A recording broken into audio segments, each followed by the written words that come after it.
आप सभी को प्रेज़ द लॉर्ड। प्रभु यीशु मसीह के मधुर मीठे नाम में जय मसीह की। खुदा का धन्यवाद हो कि परमेश्वर ने एक बार फिर से मुझे अनुग्रह दिया कि आपके बीच में परमेश्वर के वचन को लेकर आ पाई।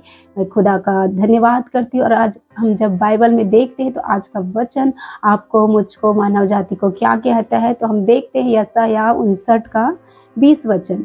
याकूब में जो अपराध से मन फिराते हैं उनके लिए सिय्योन में एक छुड़ाने वाला आएगा, यहोवा की यही वाणी है। यहाँ पे परमेश्वर का वचन कहता है याकूब में जो मन फिराते हैं, आज मन फिरा के जो भी परमेश्वर के पास आएंगे, किस क्या चीज से मन फिरा के आएंगे? अपने पापों से, अपने बुराइयों से, अपने गलत कामों से। जिस भी पाप में, जिस भी गलती गुनाह के जैसे कामों में जो परमेश्वर को पसंद नहीं है, जो परमेश्वर के वचन के खिलाफ में है, वो शरीर की अभिलाषा हो सकती है, वो शरीर की लालसा हो सकती है, वो आंखों की अभिलाषा हो सकती है, वो बुरी संगति हो सकती है, वो कुटिलता, वो डाह, वो ईर्ष्या के, निंदा के काम हो सकते हैं। तो ऐसे बहुत सारे काम हैं, ऐसे बहुत सारी बुराई है, पाप है, जिससे मन फिराव करके जब वो परमेश्वर के पास आते हैं तो उसके लिए परमेश्वर छुड़ाने के लिए तैयार है। क्योंकि यहाँ पे कहता है वचन, जो मन फिराते हैं उनके लिए सिय्योन में एक छुड़ाने वाला आएगा। यहाँ पे जो मन फिराएंगे उसके लिए सिय्योन में एक छुड़ाने वाला आएगा, अर्थात हमारे यीशु मसीह, जो आपका और मेरा छुड़ाने वाला परमेश्वर है। हमें पापों से, अपराधों से छुड़ाकर, श्रापों से छुड़ाकर परमेश्वर यीशु मसीह अनंत जीवन देने के लिए आपके और मेरे लिए इस पृथ्वी पर आया। वो यीशु मसीह अपने आप को कलवरी के क्रूस पर बलिदान किया ताकि हम उसके लहू बहाने से सीफा को पाए, उसके कोड़े खाने से हम चंगे हो जाए, उसके बांधे जाने से हम छुटकारा पाए अपने पापों से, गुनाहों से। तो सिय्योन से छुड़ाने वाला आएगा, कहते हैं, अर्थात यीशु मसीह आपके और मेरे लिए इस पृथ्वी पर आया, आपका छुटकारा देने वाला परमेश्वर बनकर, आपका उद्धार करता परमेश्वर बनकर इस पृथ्वी पर आया। और आगे अब जब देखते हैं तो जब हम फिर मन फिरा के आते हैं तो परमेश्वर बहुत सारी आशीषों को, बाइबल में 7,000 से भी भलाइयाँ परमेश्वर ने, भलाइयों को आपके और मेरे लिए परमेश्वर ने बाइबल में के वचन के अनुसार रखा है। तो कुछ बातों को हम देखते हैं। यशायाह 60 का 10 वचन, परदेसी लोग तेरी शहरपनाह को उठाएंगे और उनके राजा तेरी सेवा टहल करेंगे। क्योंकि मैंने क्रोध में आकर तुझे दुख दिया था, परंतु अब तुझसे प्रसन्न होकर तुझ पर दया किया। यहाँ पे परदेसी लोग तेरी शहरपनाह को उठाएंगे। मैंने तुम्हें क्रोध में आकर दुख दिया था, कहता है परमेश्वर। जब हम बुराई करते, जब हम पाप करते हैं, जब वचन के खिलाफ में जाकर कामों को कर देते हैं, तो परमेश्वर हमें दंड देता है। जैसे हमारे बच्चे गलती करते तो हम अपने बच्चों को सुधारने के लिए उन्हें समझाते हैं, उन पर छड़ी चलाते हैं। तो परमेश्वर भी हमसे बेहद प्रेम करते हैं। हम नहीं चाहते कि हमारे बच्चे गलत कामों में पड़े, बुराई में पड़े और अपने जीवन को खराब करें। तो हम अपने बच्चों को सुधारने के लिए अपने तरीके से उन्हें संभालते हैं, सुधारते हैं, छड़ी भी चलाते हैं, समझाते भी है।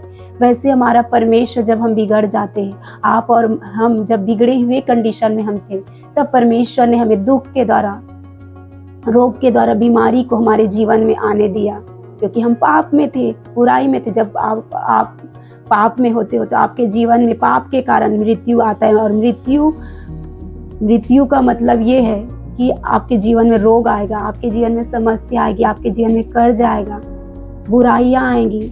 बहुत सारे ऐसी बातें हैं जो हमारे जीवन में आती है।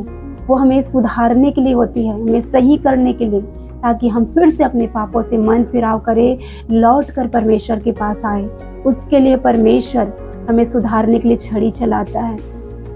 और जब हम पूरी तरह पश्चाताप से भर जाते हैं, मन फिराव करके परमेश्वर के पास आते हैं, तो परमेश्वर हमें अपने सीने से लगाते हैं और कहता है, परदेसी लोग तेरी शहरपनाह को उठाएंगे। जो हमारी शहरपनाह उन पाप गलती के कारण गिर गए थे, ढाए गए थे दुष्ट के हाथों, तो उस शहरपनाह को परदेसी लोग उठाएंगे, बोलता है परमेश्वर। इतना महान हमारा परमेश्वर है। हमको सिर्फ परमेश्वर के पास आने की, मन फिराव करके आने की जरूरत है।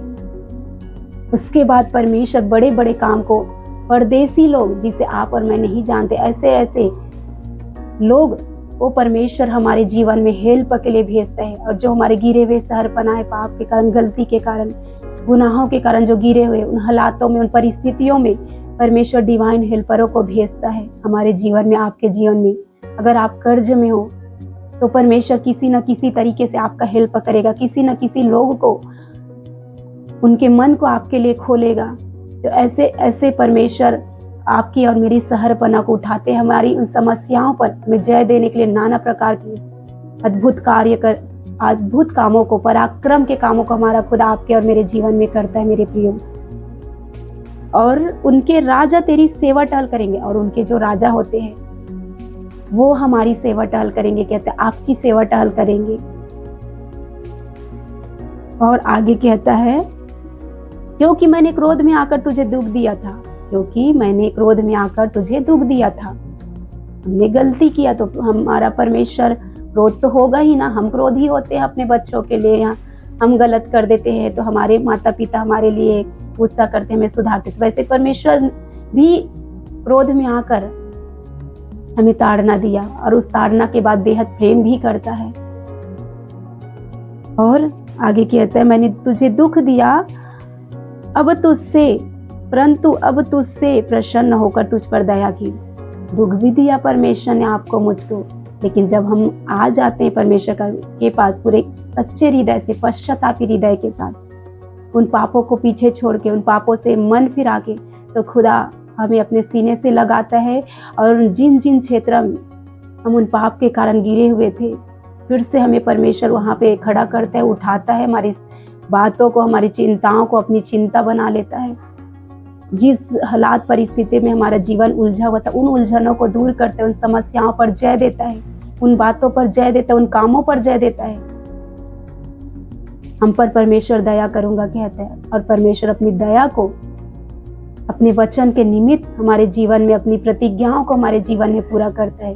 तो आज मेरे प्रियो, परमेश्वर का वचन आपसे, मुझसे कहता है कि परमेश्वर से आप ना दूर जाओ, पापों से मन फिराव करो, क्योंकि जो भी पाप से मन फिराव करके परमेश्वर के पास आएगा तो परमेश्वर बड़े बड़े अद्भुत कामों को आपके जीवन में करने के लिए तैयार है, आपको छुटकारा देने के लिए तैयार है, आपको आशीषित करने के लिए तैयार है, आपका उद्धार करने के लिए तैयार है। आपकी महिमा, आपकी ग्लोरी जो उस पाप के कारण खराब हो गई थी, उससे परमेश्वर बढ़ाने के लिए तैयार है, क्योंकि परमेश्वर कहता है मैं तेरी महिमा और तेरी मस्तक को ऊंचा करूंगा। तो परमेश्वर आपकी महिमा को और मस्तक को ऊंचा करने के लिए तैयार है। आपके हालात परिस्थितियों में आपको जयवंत करने के लिए, आपके दुश्मनों के सामने आपका मेज बिछाने के लिए तैयार है। तो आपको क्या करना है? परमेश्वर के पास लौट कर आने की आवश्यकता है। जब परमेश्वर के पास आप लौट कर आ जाएंगे तो परमेश्वर आपको ऊंचा करेगा, आपको महान करेगा। तो परमेश्वर इस वचन के द्वारा आपको, आपके घराने को, आपके परिवार को आशीष करे। इस वचन की आशीष को आप अपने घरानों में, अपने परिवार में, अपने जीवनों में देख सको। परमेश्वर से मेरी प्रार्थना है आप सबको इस वचन के द्वारा परमेश्वर आशीष करे। जय मसीह की।